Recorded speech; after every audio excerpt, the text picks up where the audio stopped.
Bienvenue à la chaîne Info Capital. Ici, nous vous présentons l'information africaine et mondiale en continu.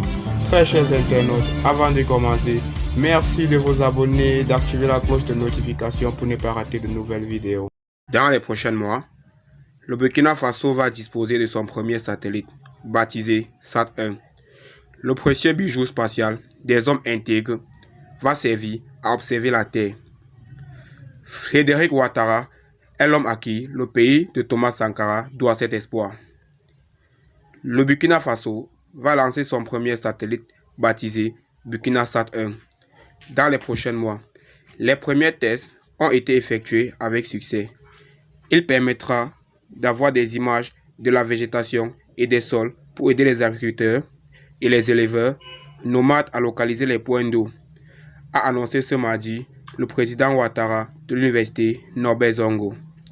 Le président Roch Kaboré avait annoncé déjà le 28 août 2020 le lancement de la phase de construction du premier satellite 100% burkinabé, baptisé BurkinaSat-1.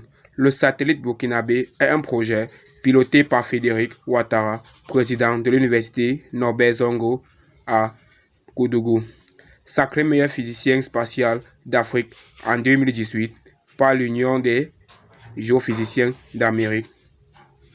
Roch Kaboré avait déclaré que le pays est déjà en train d'acquérir les différents éléments constitutifs du satellite qui devront lui coûter environ 110 millions de francs CFA.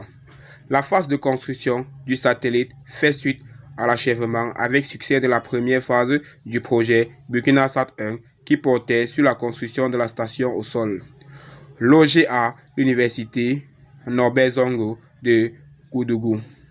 C'est ainsi que le président Roch Kaboré déclare: « Je me réjouis déjà des possibilités que va nous offrir cette station dans les prévisions météorologiques et les préventions des catastrophes naturelles, dans le domaine de la télémédecine et d'autres domaines liés à la recherche et au développement. » Phase 3.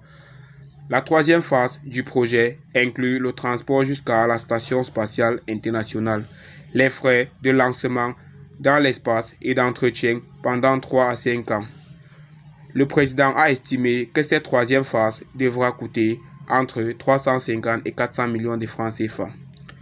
Le lancement se fera en coopération avec des pays lanceurs de satellites comme la Chine et le Japon. Une fois terminé, le BurkinaSat-1 fournira des prévisions pluviométriques et des données sur l'avancée du désert, mais servira aussi à la télémédecine et d'autres domaines liés à la recherche et au développement.